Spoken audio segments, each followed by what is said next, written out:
The situation in the Pokrovsk direction is worsening. The Russian army has captured Shevshenko, and Novotroitske is also reported to be under their control. By securing Shevchenko, Russia has completed the initial preparations for an attack on Pokrovsk. The captured position also indicates their movement along the railway line. Yesterday, December 5th, the commander-in-chief of Ukraine's forces, General Syrsky, visited this front. He stated that the fighting here is exceptionally fierce, and the enemy surpasses his troops in the workforce. Today, CNN confirmed that Russian forces are less than 2 kilometers from Pokrovsk in the south. Their penetration into the city's outskirts reveals specific issues in Ukraine's defensive operations. Ukrainian military expert Bogdan Miroshnikov wrote that, in addition to capturing the village of Shevchenko, which opens the shortest and most direct route to Pokrovsk, Russian forces have advanced to the outskirts of Dachensky and seized part of Vozdrezhdeny. This progress allows them to approach the southern gates of Pokrovsk gradually. Public opinion in Ukraine is currently debating why the situation around Pokrovsk has deteriorated so drastically. One reason cited is that Kyiv lacks sufficient forces to redeploy to this area, allowing the Russians to seize it without significant resistance. The situation of Ukrainian forces in the Pokrovsk direction is highly critical. They face up to 30 intense attacks daily and must contend with the Russian army's significant workforce and artillery firepower advantages. Pokrovsk is located about 18 kilometers from the border of the Donetsk and Dnipropetrovsk regions. It has been the most fiercely contested area across the entire front line for months. Western media confirmed that in October and November, Russia advanced towards Pokrovsk at a record speed, the fastest since the start of the war.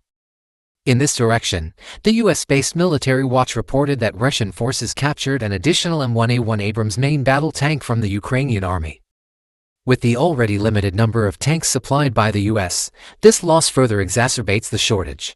The Abrams tanks are operated by the 47th Mechanized Brigade, an elite unit prioritized for receiving the country's latest military equipment. These tanks were first deployed on February 23, and the US witnessed its first loss just 3 days later. In the subsequent 2 months, these tanks were relentlessly hunted by Russian forces and repeatedly destroyed. In Kharkov, Russian forces reportedly captured most of the high-rise buildings in the city center over the past few days. To the west of the city, Russia is pushing deeper along the highway towards Zaporizhia, aiming to encircle the Ukrainian force near Kharkovo. Based on map assessments, the Russian army has made significant progress in Sansovka and Zarya. In the southern part of the city, Russia is tightening its encirclement, pushing Ukrainian defenders out of most of Vasily Gai and nearly clearing the entire southern bank of the Suky Yeli River. Simultaneously, Russian forces are advancing northward toward Uspevka. Gaining control of this area would complete the encirclement of the opposing garrison in Anivka.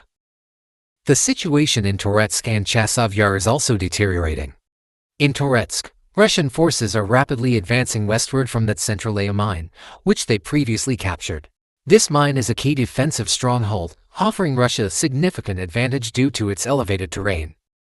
In Chasov Yar, Russia has taken control of half of the refractory materials factory and advanced to its northern outskirts. Ukraine still needs to defend this critical fortification. Once the refractory materials factory is fully captured, Russia is expected to shift its attacks toward Druzhkovka and Konstantinovka swiftly. Last night and early this morning, Russian forces launched drone and missile attacks across Ukraine. Despite Ukrainian media's efforts to paint an optimistic picture, the battlefield developments have been acknowledged by the West as the darkest hours for Ukraine.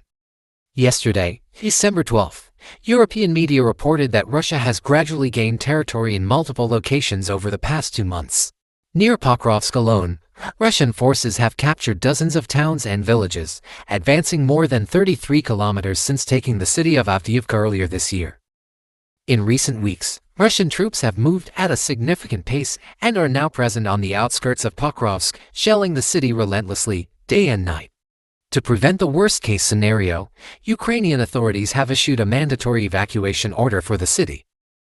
Political analyst Joshua Croker wrote that the city of Pokrovsk is now a ghost town with poor infrastructure, constantly bombarded by Russian artillery, leaving buildings in ruins and devastation everywhere. Ukrainian civilians are hurriedly digging trenches outside the city in preparation for the worst-case scenario. The Kupiansk front is in a similar state. Every 30 seconds, there is the sound of shelling.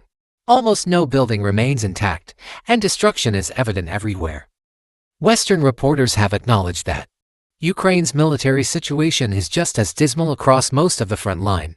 The lack of substantial Western support, especially the ability to use long-range weapons against Russia's logistics hubs and military production capacity, has meant that while the West falters in providing Ukraine with sufficient shells, tanks and air defense systems, Russia has been able to ramp up its production, transferring that advantage to the battlefield and overwhelming Ukraine's defensive capabilities.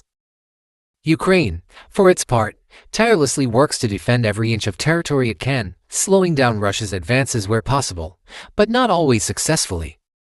3 years into Russia's invasion of Ukraine, and the country's society is growing tired. Despite many efforts continuing and more volunteers signing up both for the military and the civil efforts to support it, wave after wave of bad news coming out of the East is taking its toll.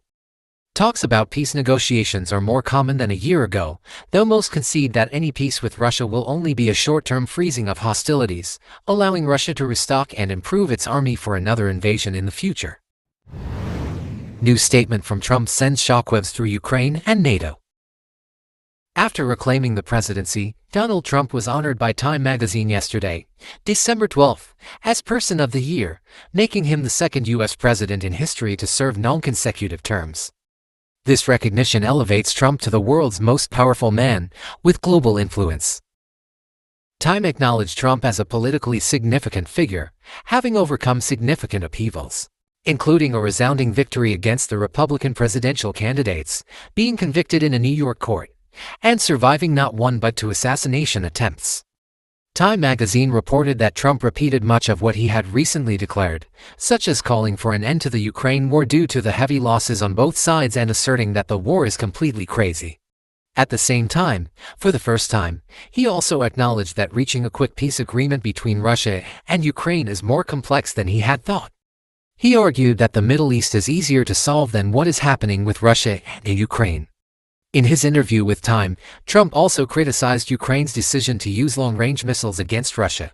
He stated, "I disagree very vehemently with sending missiles hundreds of miles into Russia. Why are we doing that?" he says. "We're just escalating this war and making it worse." He also directly criticized both President Biden and Zelensky for this decision. "I think the most dangerous thing right now is what's happening, where Zelensky has decided, with the approval of, I assume, the president, to start shooting missiles into Russia. I think that's a major escalation. I think it's a foolish decision." When repeatedly asked by Time reporters whether he would abandon Ukraine, Trump generally stated that he wants to reach an agreement. The only way to achieve this is by not giving up. He reiterated that, had he still been president, Putin would never have attacked Ukraine.